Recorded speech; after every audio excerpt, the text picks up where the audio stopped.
どうもこんにちは、ダクちゃんです。今日ですね、150プラドのスペアタイヤをですね、下ろしましたので、まずね、作業の方を見ていただきたいなと思います。で、その後でですね、なぜ外すのに至ったかというね、理由の方をお話ししたいと思いますので、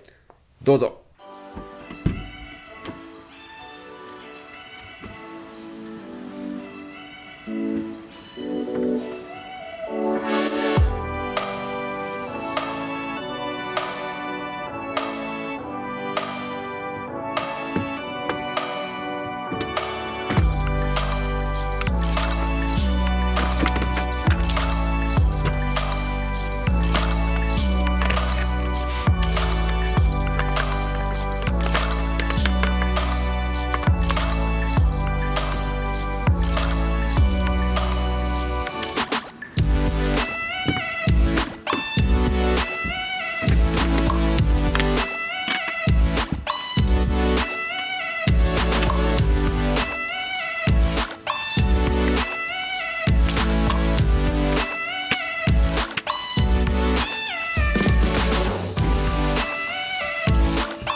はい、いかがだったでしょうか。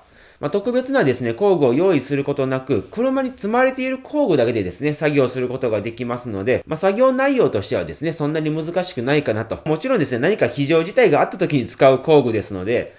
その工具だけでね、スペアタイヤが下ろせるっていうのは当然当然なんですけども、想像よりもですね、楽に作業することができました。で、今回ですね、このスペアタイヤを下ろすに至った理由なんですけども、2つありまして、まず一つ目がですね、ビーフグッドリッチに履き替えたというところが挙げられます。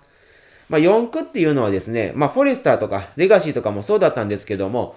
デフ等の関係でですね、前後異形のタイヤ、例えば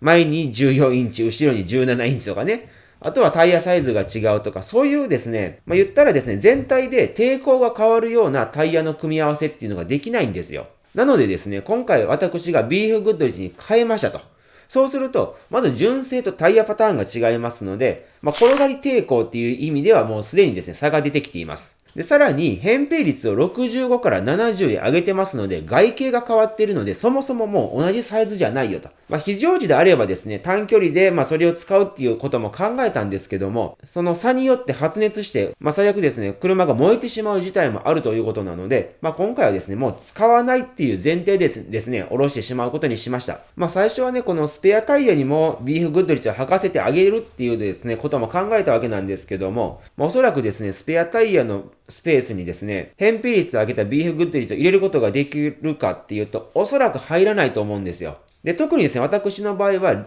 この両端をですね、ヒッチメンバーのこのバーが通ってるんですよね。で、もともと純正のスペアタイヤの時点でタイヤがね、当たっていましたので、これ以上サイズアップも無理だなということで、もう完全にですね、撤去してしまうという方法を取りました。で、二つ目の目的がですね、軽量化ですね。というのもですね、プラドのホイールとタイヤって両方と合わせるととんでもない重さになるんですよ。おそらくですね、人一人分ぐらいの重さがあると思っていただいて、間違いがないかなっていうぐらいあるんですけども、そんなですね、スペアタイヤを下ろすことによって、かなりのですね、軽量化の効果を期待できるんではないかなと思って外しました。で、特にですね、私のこの150プラドは、ビーフグッドリッジに変えてから発進がちょっとね、もたつくようになったりとかですね、燃費も悪くなったりとかしております。で、さらに言うと、このベッドキットを後ろに組んでいるので、後ろの重さが増してますし、ヒッチメンバーをつけていますので、さらにそれでも重量アップしていると。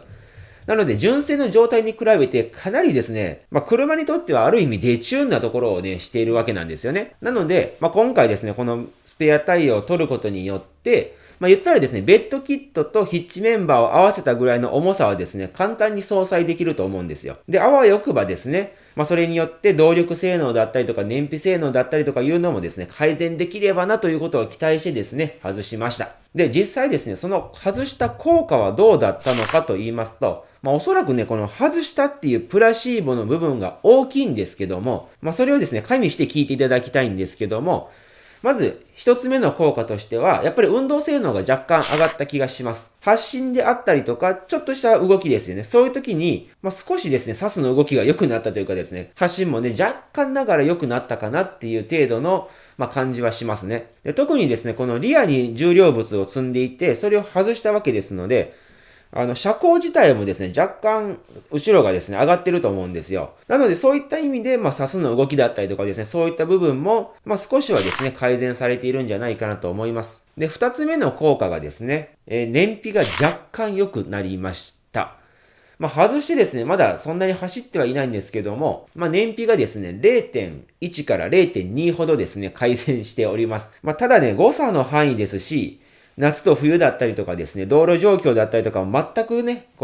一緒で測ったわけではないので、一概には言えないんですけども、平均燃費としてはそれぐらいの、ちょっとした改善が見られたということですね。これは余談なんですけども、以前ですね、このビーフグッドリッジに変えた時に、燃費がですね、0.5 ぐらい下がりましたよって言ったんですけども、実はね、あれからですね、まだまだ下がっていったんですよ。で、最終的には、リッター1から1.5 いかないぐらいまで実は燃費が悪化しています。もちろんですね、このタイヤを交換してから今に至るまでですね、どんどん気温が下がっていっているので、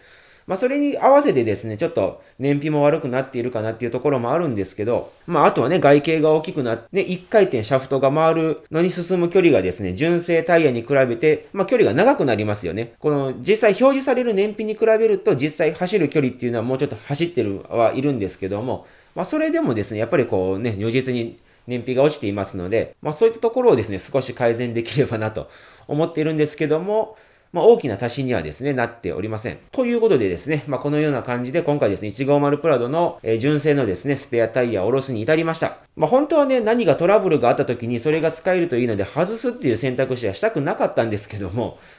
使ってね、何かトラブルがある可能性も逆にあるということなので、今はね、何かトラブった時には、私 JAF にも加盟してるんでね、